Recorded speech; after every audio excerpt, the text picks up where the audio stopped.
Dear students, कल हमने जावा के अंदर एरे को क्रिएट करना देखा था कि how to create and how to instantiate the array. हमने ये भी डिस्कशन किया था कि किस तरीके से हम न्यू कीवर्ड का यूज करके एरे को इंस्टांशिएट कर सकते हैं। जब आप एरे को डिक्लेयर करते हो तो एक एरे का जो नेम होता है उसे हम एरे का रेफरेंस वेरिएबल कहते हैं। जब न्यू कीवर्ड का यूज करते हो तो एरे जो है वो इंस्टांशिएट होता है, मतलब उसको कंप्यूटर की मेमोरी में जो है वो स्पेस मिलता है। और ये जो रेफरेंस वेरिएबल लेफ्ट साइड में आप लेते हो, ये उसके रेफरेंस को, उस एरे के रेफरेंस को जो न्यू कीवर्ड का यूज करने से मेमोरी में बना है उसका रेफरेंस स्टोर करके रखता है। एरे की इंडेक्सिंग 0 से स्टार्ट होती है, ठीक है। एरे का साइज अगर आपने 10 दिया है तो सबसे पहला ब्लॉक जो वो 0 ब्लॉक होगा और जो सबसे लास्ट ब्लॉक होगा वो क्या होगा, 9th ब्लॉक होगा। 10 ब्लॉक बनेंगे 0 से लेकर 9 तक।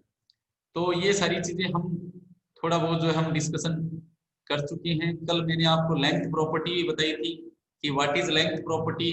Length is a property of array which is used to find out the length of array. Array के अंदर आप जितने एलिमेंट स्टोर करवाते हो, एक चीज और सुन लेना, एरे की लेंथ का मतलब क्या है। जब आप लेंथ प्रॉपर्टी का यूज करते हो, फॉर एग्जांपल कि जैसे आपने एरे का साइज लिया 10 और आपने एरे के अंदर एलिमेंट स्टोर करवाए 5। एरे का साइज लिया आपने 10 और एरे के अंदर एलिमेंट स्टोर करवाए आपने 5, और फिर आप एरे की लेंथ निकालते हो तो एरे की लेंथ 5 निकलेगी। जितने एलिमेंट आप एरे के अंदर स्टोर करवाते हो, क्योंकि जो आप साइज दे रहे हो वो तो 10 दे रखा है कि आपके पास कैपेसिटी है 10 एलिमेंट स्टोर करवाने की, और वो लेंथ प्रॉपर्टी है। लेंथ प्रॉपर्टी आपने करंटली जितने एलिमेंट स्टोर करवाए हैं उनको काउंट करेगी, मतलब लेंथ जो है वो 5 रहेगी, आपका आउटपुट मिलेगा 5। ठीक है, तो इस तरीके से हम लेंथ प्रॉपर्टी का यूज करके एरे के अंदर आप जितने एलिमेंट स्टोर करवाते हो वो ही उसकी लेंथ होती है।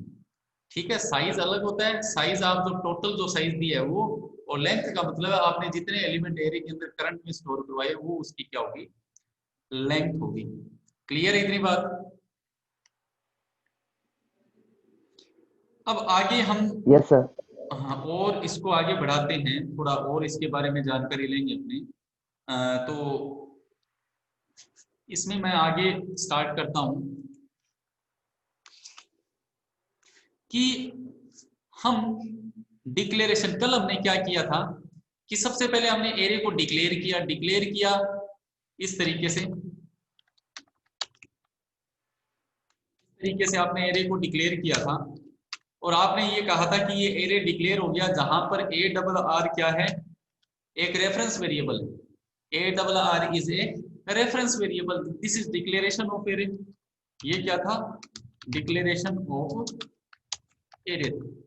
ठीक है, तो एरे को डिक्लेयर करने पर यहाँ जो ए डबल आर है इज ए रेफरेंस वेरिएबल।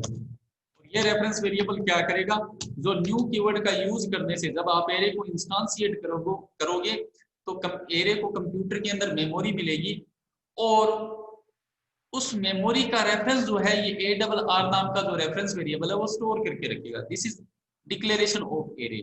और फिर मैंने आपको बताया था कि अब एरे को क्या करना है, इंस्टांशिएट करना है, इसको कंप्यूटर के अंदर मेमोरी दिलानी है, और वो मेमोरी का जो रेफरेंस है वो हम ए डबल आर में स्टोर करवा देंगे, because A double R is a reference variable of array.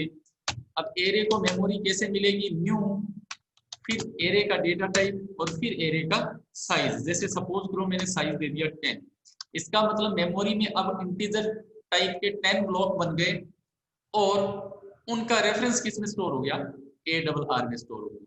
This is called instantiation of array. This is called instantiation of array.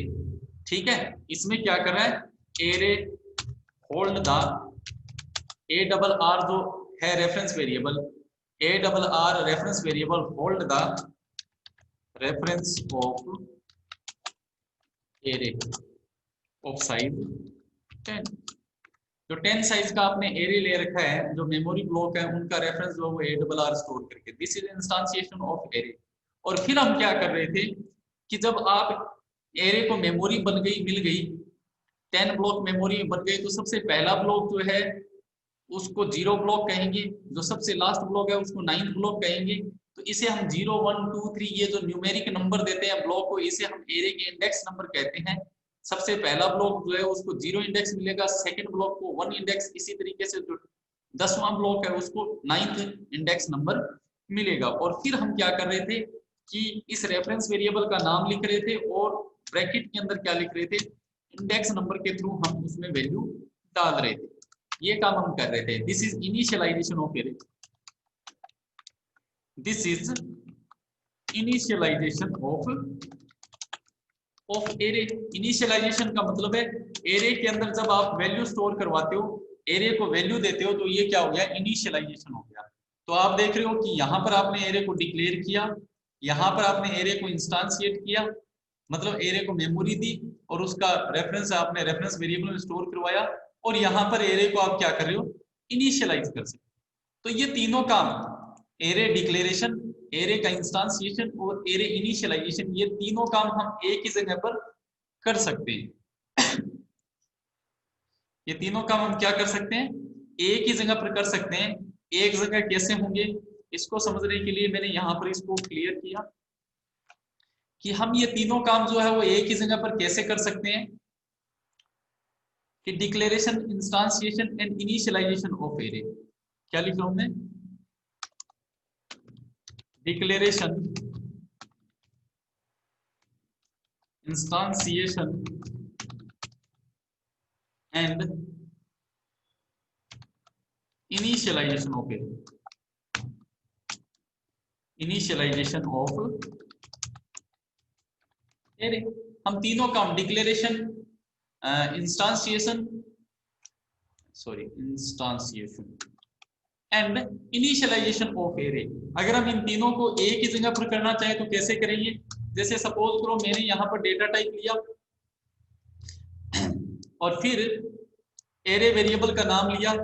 अब मैंने आपको बताया था कि एरे को हम दोनों तरीके से डिक्लेयर कर सकते हैं, या तो आप ऐसे डिक्लेयर कर दो, या फिर आप कैसे कर सकते हो, डेटा टाइप के जस्ट बाद में सबस्क्रिप्ट ऑपरेटर स्पेस देकर वेरिएबल का नेम, आप कैसे भी लिख सकते हो। तो आपने इस तरीके से क्या कर लिया, एरे को डिक्लेयर कर लिया, और इक्वल में, जब इक्वल में आपने वैल्यू डाल दी, जैसे सपोज करो कि आपने यहाँ पर वैल्यू डाल दी इस तरीके से 10 20 30, सपोज करो कि आपने ये वैल्यू इसके अंदर स्टोर करवा दी, तो ऑटोमेटिकली एरे की जो लेंथ है वो कितनी होगी, 3 होगी, साइज भी क्या हो गया इसका, 3 हो गया। देखो आपने जब सिर्फ एरे डिक्लेयर किया और डायरेक्ट उसमें इस तरीके से वैल्यू स्टोर करवा दी, एरे को डिक्लेयर किया और डायरेक्ट आपने इस तरीके से वैल्यू स्टोर करवा दी, तो इसका मतलब वैल्यू स्टोर होने से पहले एरे क्या होगा, इंस्टांशिएट होगा।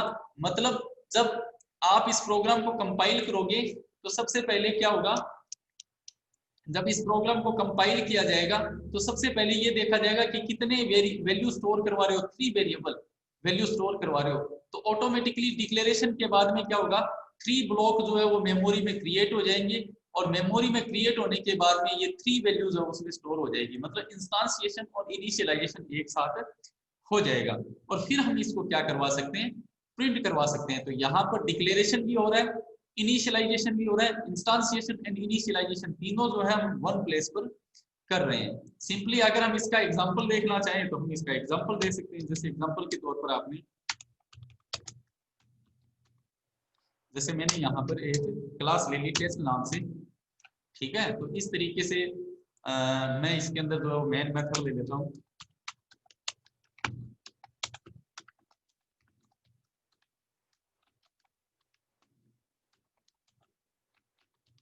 देखो मैंने स्ट्रिंग args ऐसे लिखा है, अगर मैं चाहूं तो ये जो स्ट्रिंग है इसके बाद में सबस्क्रिप्ट ऑपरेटर लगा करके, क्योंकि ये स्ट्रिंग टाइप का एरे तो है, और args सीधा छोड़ सकता हूँ, ये यहाँ पर भी ले सकता हूँ मैं, कैसे भी आप ले सकते हो इसमें, ठीक है। तो इस तरीके से आपने क्या कर लिया, एरे के अंदर वैल्यू डाल ली। अब सिंपली आपको प्रिंट करवाना है,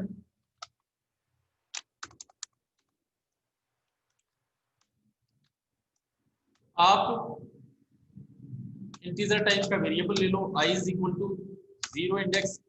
अब देखो आप कहां से स्टार्ट कर रहे हो, देखो इसमें कितने ब्लॉक बनेंगे, 0 ब्लॉक, 1 ब्लॉक एंड 2 ब्लॉक।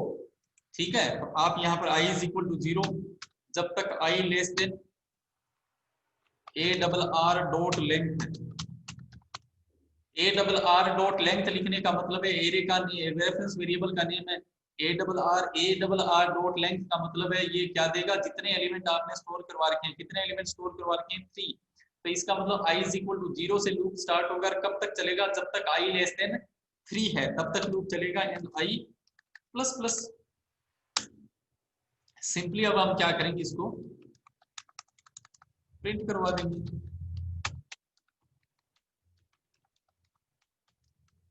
और यहाँ पर आप क्या करोगे, i इज इक्वल टू 0 के लिए लूप चलेगा, तो एरे का 0 प्रिंट होगा, i प्लस प्लस 1 हो जाएगा, 1 less than 3 condition true true होती है, ए का 1 प्रिंट, एरे का 1 प्रिंट हो जाएगा, i plus plus 2 less than 3, array का 2 प्रिंट हो जाएगा, i plus plus 3 less than 3 condition false false होती है, हम लूप से बाहर आ जाएंगे। तो इस तरीके से आपका क्या प्रिंट हो जाएगा, 10 20 एंड 30 प्रिंट हो जाएगा। इसको सेव कर देते हैं, कंट्रोल एस,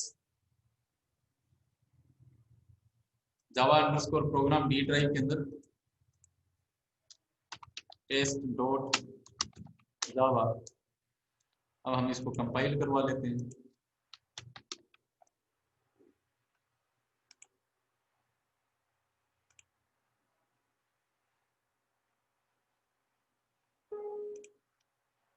डी ड्राइव के अंदर आपका प्रोग्राम सेव है, तो हम यहाँ पर d:/cd जावा अंडरस्कोर प्रोग्राम, फिर जावा कंपाइल करवाते हैं, जावा सी फाइल का name test dot Java, program को कंपाइल करवा रहे हैं। आपका प्रोग्राम सक्सेसफुली कंपाइल हो गया, तो टेस्ट डॉट क्लास फाइल बन गई, जावा अंडरस्कोर प्रोग्राम फोल्डर के अंदर रन करवा देंगे, जावा फाइल का नाम टेस्ट। तो आप देख रहे हो 10 20 30, इट मींस यहाँ पर आपने प्रोग्राम को जब एग्जीक्यूट करवाया तो 10 20 एंड 30 आपको मिला है। तो मेरे कहने का मतलब है कि आप यहाँ पर डिक्लेरेशन भी कर रहे हो, वैल्यू डाल रहे हो डायरेक्ट, तो पहले इंस्टांशिएट हो रहा है और फिर उसमें वैल्यू जा रही है। Declaration, instantiation and initialization 8 1 place जो है वो परफॉर्म हो रहे हैं। क्लियर है ये बात? सर अगर ये डॉट लाइन हटा दें तो कंपाइल नहीं होगा? कौन सा? ये डॉट लेंथ हटा दें तो कंपाइल हो जाएगा क्या, या नहीं होगा? ये डॉट हटा दूं? ये डॉट पूरा लेंथ डॉट पूरा लेंथ का कह रहा है, ये हटा दूं? तो लेंथ हैं? हाँ हाँ ये सर, अब ये कंपाइल हो जाएगा क्या? कौन सा? अब तो आपने रेफरेंस वेरिएबल दे दिया ना, रेफरेंस वेरिएबल दे दिया, कंपाइल।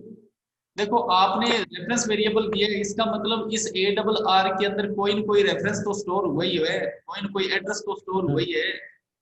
कंपाइल एग्जीक्यूट में प्रॉब्लम आएगी आपके। मेरे कहने का मतलब है कि आपने जब ARR दे रखा है, रेफरेंस वेरिएबल है, तो ARR के अंदर कोई न कोई रेफरेंस तो स्टोर हुआ ही है। अब वो रेफरेंस क्या है, वो एड्रेस क्या है, वो आपको नहीं पता। इसका मतलब अब ये लूप कहां तक चलेगा इसका भी आपको नहीं पता, ठीक है। लेकिन आप जैसा आउटपुट चाह रहे हो वैसा आउटपुट आपको नहीं मिलेगा, समझ गए? तो ये चीज हो गई एक, तो ठीक है। अब यहां पर मैंने जो है वो फॉर लूप का यूज किया है। एक आपके जावा के अंदर एक फोर्थ कैटेगरी और होती है लूप की। आप नॉर्मली पढ़ते आते हो कि भाई आपके जो लूप है, आप जब लूप की बात करते हो तो नॉर्मली आपने C++ में पढ़ा होगा कि लूप जो है कितने टाइप के होते हैं, 3 टाइप्स के होते हैं। आपका व्हाइल लूप होता है, व्हाइल लूप होता है, डू व्हाइल लूप होता है, और थर्ड होता है फॉर लूप। ये 3 लूप्स आप जो है वो डिस्कस कर चुके हो, ये 3 लूप्स आपने पढ़े भी होंगे।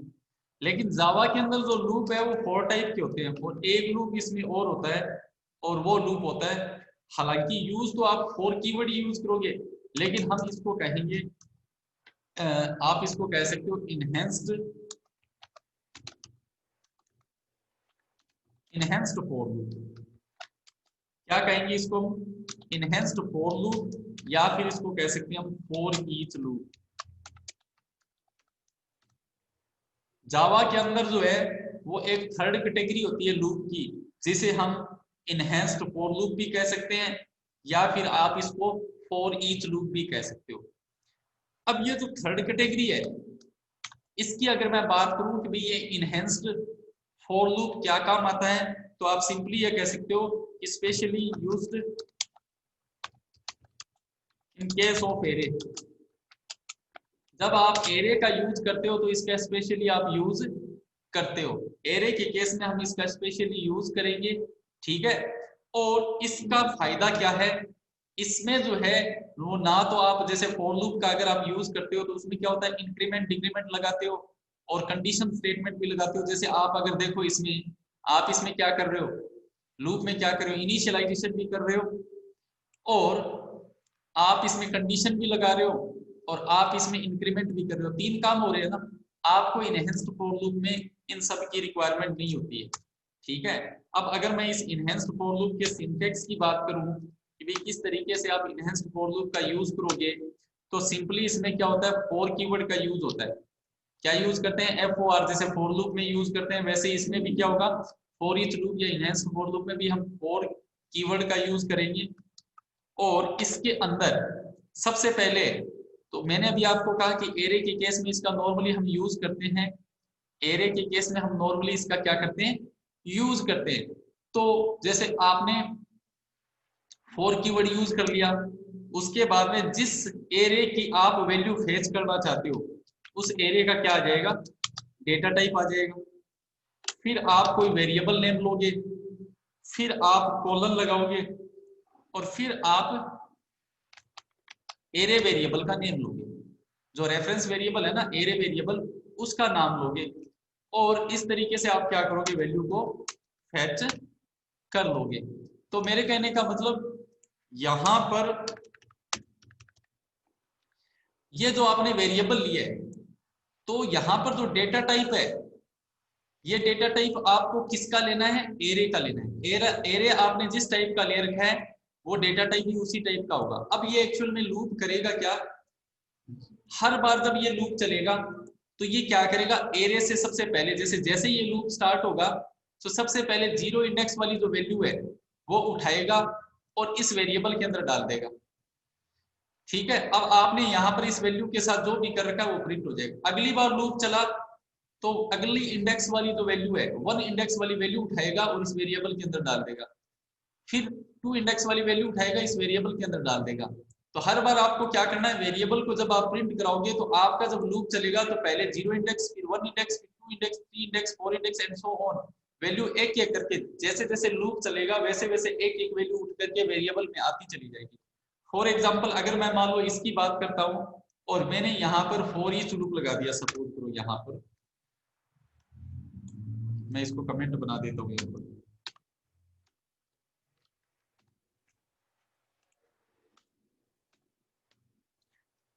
अब मैंने इसको सपोज करो फॉर ईच लूप बनाया। अब देखो एरे आपने किस टाइप का ले रखा है, एरे किस टाइप का ले रखा है भाई, एरे किस टाइप का ले रखा है, इंटीजर, इंटीजर टाइप का। तो जब सिंटेक्स लिखेंगे फॉर ईच लूप का यूज करेंगे तो इंट लिख दिया, फिर कोई भी वेरिएबल का नेम लिख दिया, जैसे सपोज करो मैंने यहाँ पर आई ले लिया, सपोज करो मैंने क्या ले लिया, आई ले लिया। फिर क्या लगाएंगे, कोलन लगाएंगे और फिर एरे वेरिएबल का नाम लिखेंगे। एरे वेरिएबल का नेम क्या है, ए डबल आर। अब देखो क्या होगा, ये लूप जो है वो चलेगा, सबसे पहले लूप जब चलेगा तो ए डबल आर से जीरो इंडेक्स वाली वैल्यू उठाएगा। सबसे पहले जब लूप चलेगा तो ये किसको उठाएगा, 10 को उठाएगा, किस में डाल देगा, आई में डाल देगा। हम यहाँ पर क्या करेंगे, सिर्फ आई को प्रिंट करेंगे। अगली बार जब लूप चलेगा, अब देखो लूप के जस्ट बाद वाला स्टेटमेंट लूप में होता है, इसलिए मुझे कर्ली ब्रेसेस लगाने की रिक्वायरमेंट नहीं है, आप चाहो तो इसमें लगा सकते हो सेल्फ एक्सप्लेनेशन के लिए। जब पहली बार लूप चलेगा तो जीरो इंडेक्स वाली वैल्यू 10 उठाएगा, आई में डालेगा, आई को प्रिंट करवा दिया, 10 प्रिंट हो गया, ठीक है। फिर क्या होगा, दूसरी बार लूप चलेगा तो वन इंडेक्स वाली वैल्यू 20 उठाएगा, किस में डालेगा, आई में डालेगा, आई प्रिंट हो गया। तीसरी बार जब लूप चलेगा तो फिर एरे से टू इंडेक्स वाली वैल्यू मतलब 30 उठाएगा, आई में डालेगा और 30 प्रिंट हो जाएगा। तो इस तरीके से हम क्या कर सकते हैं, ये लूप बंद हो गया, ये आपका मेन मेथड है और ये आपकी क्लास है। सेव कर देते हैं, कंट्रोल एस, फिर से कंपाइल करवाते हैं। आपका प्रोग्राम सक्सेसफुली कंपाइल हो गया और एग्जीक्यूट करवा देते हैं। तो आप देख रहे हो 10, 20 एंड 30 जो है वो प्रिंट हो गया। This is called for each loop and enhanced for loop.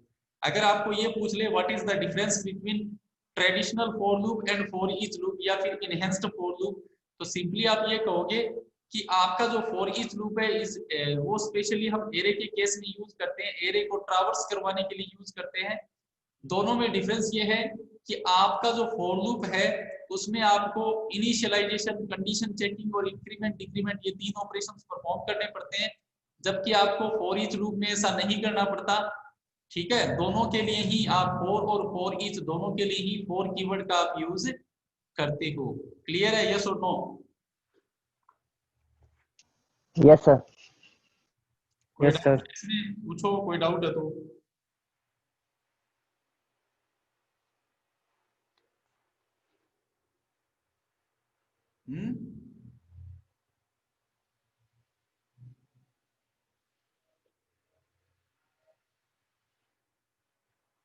कोई डाउट है क्या इसमें?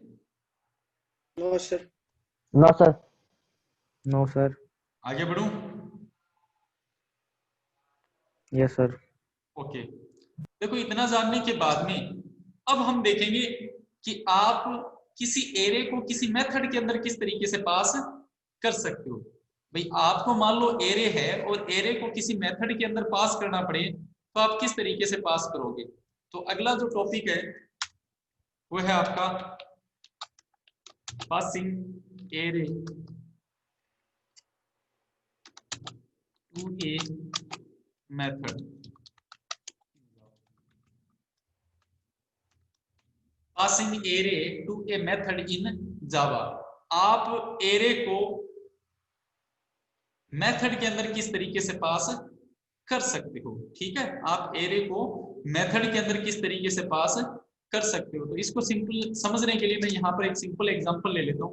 सपोज करो कि आपने यहाँ पर, मैं वही क्लास ले लेता हूँ, ओवरराइड करवा देंगे, टेस्ट नाम की क्लास ली आपने। ठीक है, और मैं इसके अंदर मुझे ऑब्जेक्ट ना बनाना पड़े। ठीक है, तो मैं इसके अंदर क्या कर लेता हूँ, एक स्टैटिक मेथड, या पहले विदाउट स्टैटिक लेता हूँ फिर मैं आपको स्टैटिक मेथड के बारे में बताऊंगा। जैसे सपोज करो कि आपने यहाँ पर एक मेथड ले लिया इस तरीके से। ठीक है, इस तरीके से एक मेथड ले लिया और आप इस मेथड को एरे पास करना चाह रहे हो। आप इस मेथड को क्या पास करना चाह रहे हो, एरे पास करना चाह रहे हो। तो आपने क्या किया, यहाँ पर एक डिक्लेरेशन दे दिया। सपोज करो कि इस बार सब स्क्रिप्ट ऑपरेटर मैं यहाँ लगा देता हूँ, एक ही बात आप पहले लगाओ चाहे बाद में लगाओ कोई फर्क नहीं पड़ेगा। इस तरीके से मैंने क्या किया, एक मेथड डिक्लेयर किया, एक मेथड डिफाइन करने जा रहा हूँ जिसके अंदर जो मैंने पैरामीटर में क्या ले लिया, इंटीजर टाइप का एरे ले लिया है। यहां तक ठीक है। अब इसके बाद में, इतना जानने के बाद में, अब मैं क्या करूंगा इसमें, ये सपोज करो एक बार मैंने मेथड यहां पर छोड़ दिया और अब मैं इसके अंदर यहां पर मेन मेथड ले लेता हूं, पब्लिक स्टैटिक वॉइड मेन।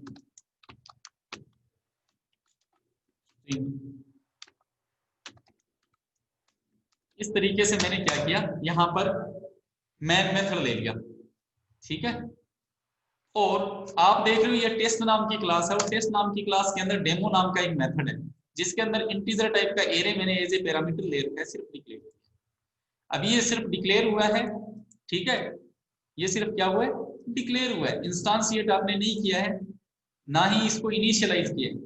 आप ध्यान से देखिए, डेमो नाम का एरे जिसके अंदर मैंने as a parameter integer type का एरे जो है वो सिर्फ डिक्लेयर किया है, ना तो अभी ये इंस्टांशिएट हुआ है और ना ही ये क्या हुआ है, इनिशियलाइज हुआ है। अब अगर मैं इसको वैल्यू दे दूं डायरेक्ट, तब ये क्या हो जाएगा, इंस्टांशिएट भी हो जाएगा और इनिशियलाइज भी हो जाएगा। तो इसके लिए मैं यहाँ पर एक काम करता हूँ, मैं एक इंटीजर टाइप का एरे ले रहा हूँ। सपोज करो मैंने इंटीजर टाइप का एरे लिया और इसमें वैल्यू डाल दी इस तरीके से। ठीक है, तो इस तरीके से मैंने क्या ले लिया, इसके अंदर इंटीजर टाइप का एरे लिया। ठीक है, तो यहाँ पर आप देख रहे हो कि यहाँ पर आपका एरे डिक्लेयर भी हो गया, इंस्टांशिएट भी हो गया और इनिशियलाइज भी हो गया।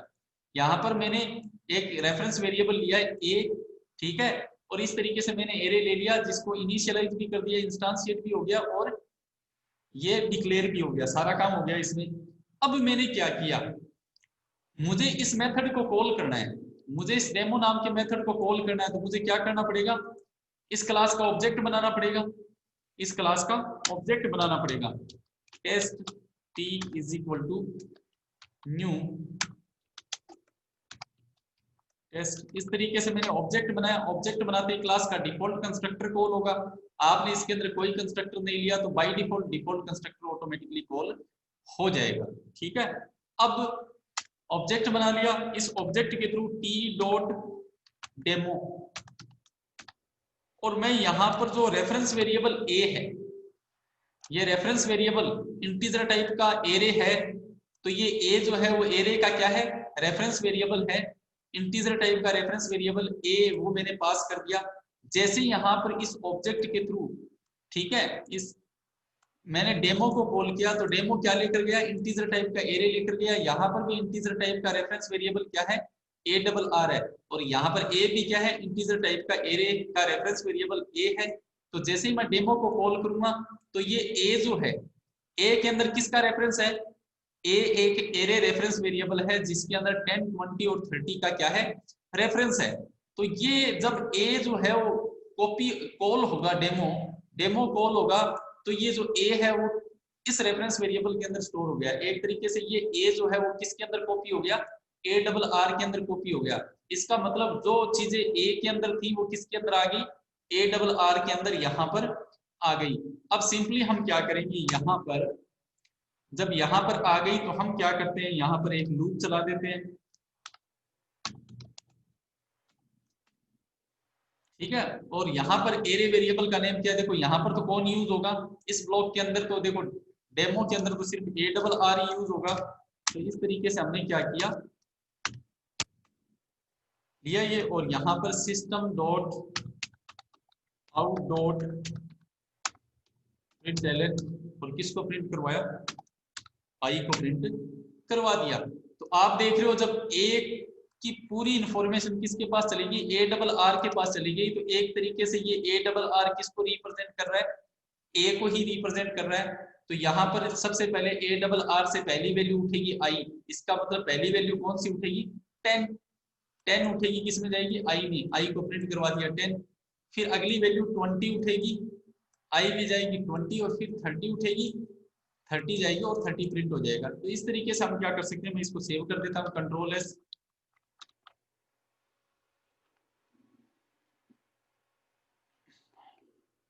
प्रोग्राम को कंपाइल करवा लेते हैं।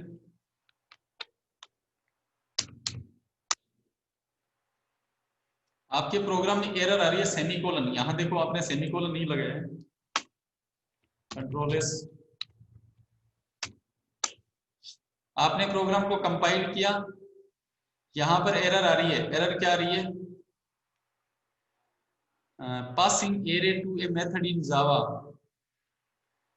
क्लास इंटरफेस और इनम एक्सपेक्टेड। हाँ, आपने देखो यहाँ पर कमेंट नहीं लगाया, ठीक है, कंपाइल करवा लिया, आपका प्रोग्राम सक्सेसफुली कंपाइल हो गया, एग्जीक्यूट करवा लिया, तो आप देख रहे हो वही 10, 20 एंड 30 आपको वैल्यू मिल गई। ये बात क्लियर है, यस और नो?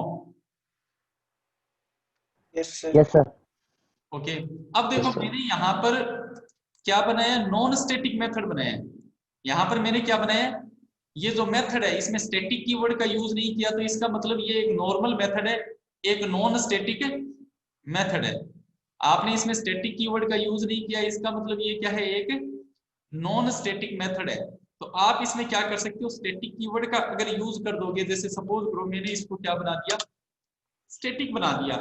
आप देख रहे हो अब जो डेमो नाम का जो मेथड है वो नॉन स्टैटिक मेथड नहीं रहा, बल्कि क्या बन गया, एक स्टैटिक मेथड बन चुका है। अब जब स्टैटिक मेथड बन गया तो जावा के अंदर मैं स्टैटिक की अगर बात करूं तो स्टैटिक मेथड वे मेथड होते हैं जिनको कॉल करने के लिए ऑब्जेक्ट की रिक्वायरमेंट नहीं होती।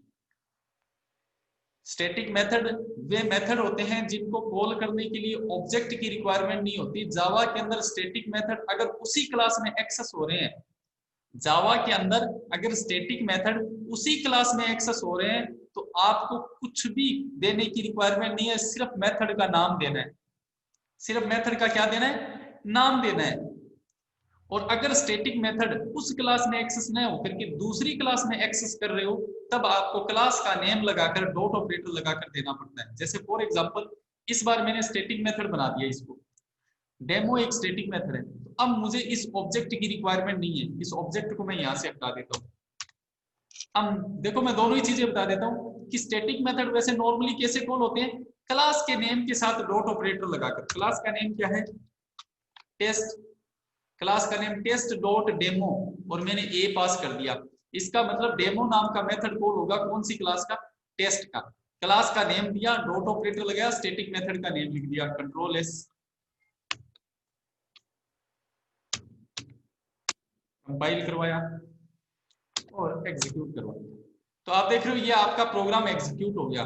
और चूंकि देखो आप जो है ये मेन मेथड किस क्लास के अंदर है, टेस्ट नाम की क्लास के अंदर, और ये डेमो मेथड भी किस क्लास के अंदर है, टेस्ट नाम की। तो कहने का मतलब ये स्टैटिक मेथड भी टेस्ट नाम की क्लास के अंदर है, स्टैटिक मेथड भी कहाँ है, टेस्ट नाम की क्लास के अंदर है, और ये मेन मेथड भी टेस्ट नाम की क्लास के अंदर है। तो आप जो है टेस्ट डेमो नाम का जो मेथड है वो कहाँ पर एक्सेस कर रहे हो, उसी क्लास में एक्सेस कर रहे हो। तो अगर आप स्टैटिक मेथड को सेम क्लास में एक्सेस कर रहे हो, अगर आप स्टैटिक मेथड को उसी क्लास में एक्सेस कर रहे हो तब उस केस में आपको यहाँ पर क्लास का नेम देने की रिक्वायरमेंट नहीं है, आप डायरेक्ट मेथड का नाम देकर के मेथड को कॉल कर सकते हो। आप डायरेक्ट मेथड का नाम देकर के क्या कर सकते हो, मेथड को कॉल कर सकते हो। तो जैसे मैंने इसको सेव कर दिया, कंट्रोल एस, आप देख रहे हो उसी क्लास के अंदर एक्सेस कर रहा है, तो मैंने डायरेक्ट मेथड का नाम दिया और इसको कॉल कर दिया। कंपाइल करवाता हूँ, कंपाइल हो गया, सक्सेसफुली एग्जीक्यूट हो गया। तो आप देख पा रहे हो कि इस बार मैंने जो स्टैटिक मेथड है उसको उसी क्लास में फेच किया है, तब आप जो है विदाउट क्लास का नेम लिए इसको क्या कर सकते हो, यूज कर सकते हो।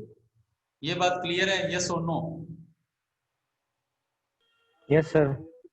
कोई डाउट?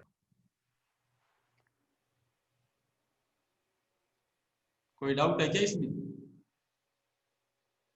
No sir. सर मेरे नो सर। इस लाइन में डाउट है। कौन सी लाइन में बोलो? ये 4 वाली में, मतलब ये 4 ये है ना ऊपर वाली, हाँ 4 इंट आई ये वाली। हाँ देखो इसमें तो मैं आपको पहले ही बता चुका हूँ कि फॉर ईच लूप क्या होता है, ये एक्चुअल में इनहेंस्ड लूप है। इसमें क्या होता है, इसका सिंटेक्स होता है कि राइट साइड में तो क्या करते हैं, एरे की वैल्यू को फेच करते हैं, ठीक है, एरे की वैल्यू। यहाँ पर एरे कौन सा है, देखो इस मेथड के अंदर एरे कौन सा है, ARR है, तो यहाँ पर तो एरे वेरिएबल का नाम लिखेंगे, ठीक है, फिर कोलन लगाएंगे। अब ये ARR क्योंकि इससे वैल्यू मुझे एक्सेस करनी है, इससे एक एक करके वैल्यू मुझे एक्सेस करनी है, तो ये ARR किस टाइप का है, इंटीजर टाइप का है यहाँ पर। तो इसीलिए मैं क्या करूंगा, सिंटेक्स क्या होता है, सबसे पहले तो एरे का डेटा टाइप, फिर वेरिएबल का नेम, फिर कोलन, फिर एरे का नेम। तो यहाँ पर एरे कौन है, ARR है, यहाँ पर एरे कौन है, ए है, ठीक है। तो यहाँ पर चूंकि इस ब्लॉक के अंदर ये आपका मेन मेथड है, इस ब्लॉक के अंदर जो है वो कौन सा एरे यूज होगा, ARR यूज होगा, क्योंकि यहाँ पर एरे तो सिर्फ ये जो ए है वो तो कहाँ तक अवेलेबल है, इसके अंदर अवेलेबल है। तो जब आपने इस डेमो को कॉल किया तो ए की कॉपी जो है वो किस में चली गई, ARR में चली गई। जब डेमो को मैंने कॉल किया ना यहाँ पर दिया डेमो ए भी किस टाइप का है, इंटीजर टाइप का है, ठीक है। तो ए पास किया तो ये ए जो है वो किस में कॉपी हो गया, इंटीजर टाइप के एरे इसमें कॉपी हो गया। बात समझ गई? Yes sir. Yes sir. कोई doubt? No sir. No sir. ठीक है, ये तो हुई इसकी एक नॉर्मल सी बात। एक चीज इसमें और मैं आपको बताता हूं, एक होता है आपका array index out of bound exception. एक मैं आपको एक चीज बताता हूं, array index out of bound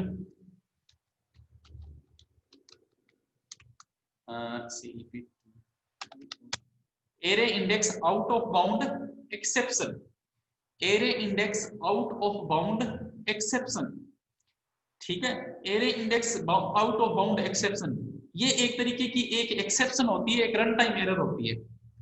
मतलब आपका प्रोग्राम कंपाइल हो जाता है, सक्सेसफुली कंपाइल हो जाता है, और जब आप प्रोग्राम को एग्जीक्यूट करवाते हो तो उस टाइम में क्या आती है, एक तरीके की एरर आती है, array index out of bound.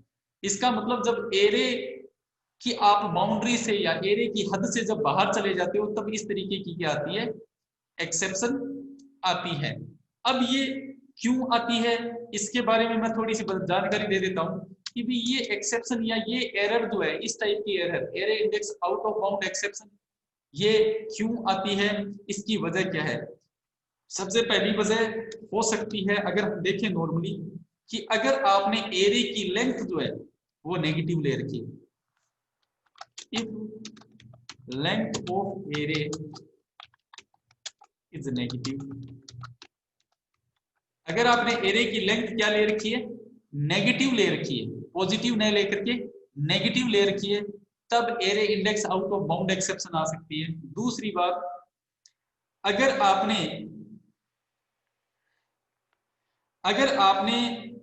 जो साइज है, ठीक है, या एरे की जो लेंथ है, ठीक है, अगर एरे की लेंथ जो है, एरे की लेंथ का मतलब मैंने आपको बताया था कि जो आप एरे के अंदर एलिमेंट स्टोर करवा रहे हो, ठीक है, आपने एरे के अंदर जो एलिमेंट स्टोर करवाए हैं वो आपने एरे के साइज से ज्यादा करवा दिए, ठीक है, तो आप यहां पर कह सकते हो मोर देन इनिशियलाइजर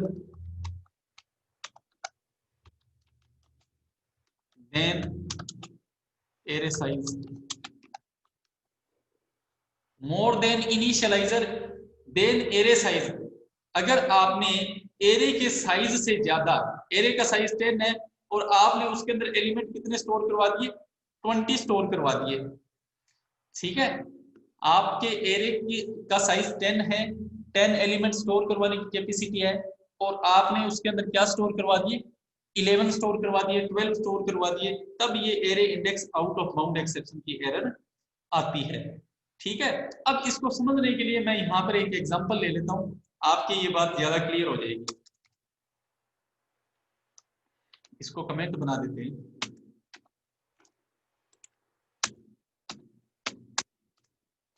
जैसे मैंने यहाँ पर एक क्लास ले ली, वही क्लास ले लेते हैं, उसको ओवरराइट करते हैं। जैसे मैंने यहाँ पर एक क्लास ली, ले लिया इसके अंदर,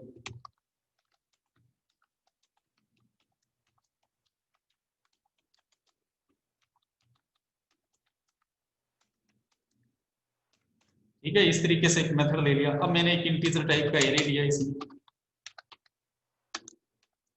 ठीक है, और इसमें मैंने इस तरीके से सपोज करो मैंने 4 एलिमेंट ले लिए, तो आप देखो कि जब मैंने एरे का साइज 4 लिया है, एरे का साइज भी क्या है, 4 है, और एरे की लेंथ भी क्या है, 4 है, क्योंकि आप इस तरीके से एलिमेंट देते हो तो जितने एलिमेंट स्टोर करवाते हो उतना ही एरे का साइज होता है और वही एरे की लेंथ होती है। देखो एक तो ये होता है कि आपने एरे का साइज फिक्स कर दिया 10 और फिर आप उसमें वैल्यू डालते हो 5, तो इसमें एरे की लेंथ 5 होगी, साइज क्या होगा, 10 होगा। लेकिन जब आप इस तरीके से इनिशियलाइज करते हो तो जितने एलिमेंट स्टोर करवाते हो वही एरे की लेंथ होती है और वही एरे का क्या होता है, साइज होता है। अब मैंने यहां पर इस तरीके से एक लूप चलाया, 0 इंडेक्स से स्टार्ट किया और यहां पर लिया जब तक i less than equal to ARR dot length है,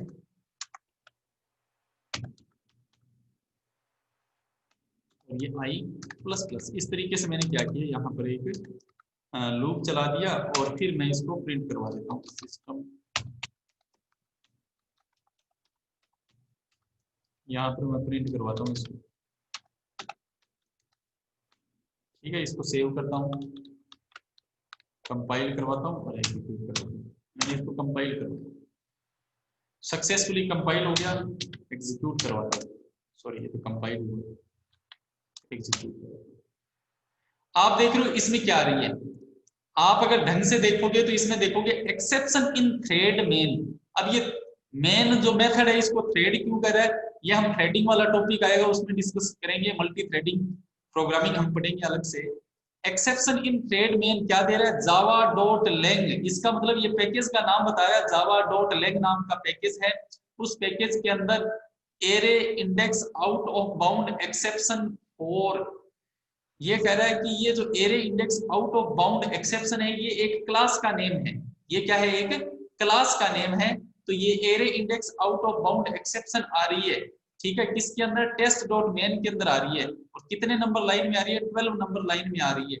क्यों आ रही है, ये देखो इसने array index out of bound में क्या बताया, 4 बताया। इसका मतलब आप अगर देखोगे तो ये देखो 0 इंडेक्स 10 कहां पर है, 0 इंडेक्स पर, 21 इंडेक्स पर, 32 इंडेक्स पर, 40 क्या है 3 इंडेक्स पर। इसका मतलब 0 से लेकर 3 तक की लूप चलना चाहिए। तो जब आप एरे डॉट लेंथ लिखते हो, एरे डॉट लेंथ का मतलब है कि जितनी लेंथ है वो उतनी काउंट करेगा। लेंथ का मतलब कितने एलिमेंट है, 4 एलिमेंट है। इसका मतलब आपने लूप कहां तक चलाया है, 4 तक चलाया है। लेकिन देखो स्टार्ट कहां से किया, i इज इक्वल टू 0, जब तक i लेस देन या इक्वल टू 4 है। इसका मतलब 0 इंडेक्स से लेकर के i less than equal to 4 तक चला दिया। इसका मतलब देखो जब i इज इक्वल टू 0 के लिए चलेगा तो a का 0 प्रिंट हो गया, एरे का 0 प्रिंट हो गया 10, फिर i प्लस प्लस i हुआ 1, a का 1 प्रिंट हो गया, i प्लस प्लस i हुआ 2, a का 2 प्रिंट हो, i प्लस प्लस i हुआ 3, a का 3, 40 प्रिंट हो गया। लेकिन ये तो लूप कहां तक चला है, i less than equal to 4 तक चल रहा है। तो i प्लस प्लस i की वैल्यू होगी 4, 4 less than equal to 4 condition true, और ये क्या प्रिंट कर रहा है, एरे का 4। अब एरे का 4 तो यहाँ पर 4th पोजीशन तो है ही नहीं, 4th इंडेक्स तो यहाँ पर है ही नहीं। तब उस केस में आपने मेमोरी कितनी मिली है, सिर्फ 0 इंडेक्स, 1 इंडेक्स, 2 इंडेक्स और 3 इंडेक्स तक इतने ही ब्लॉक है। और आप उससे अगले ब्लॉक की वैल्यू जो कि है ही नहीं मेमोरी में, उसको फेच करने की जब कोशिश करोगे तो array index out of bound exception की एरर आएगी। ये बात आपके समझ में आई या नहीं आई, Yes, sir. Yes, sir. आपको क्लियर है? Yes, sir. हाँ तो ठीक है, आज हम इतना ही डिस्कस करेंगे। आज जो है वो आज हम इतना ही डिस्कस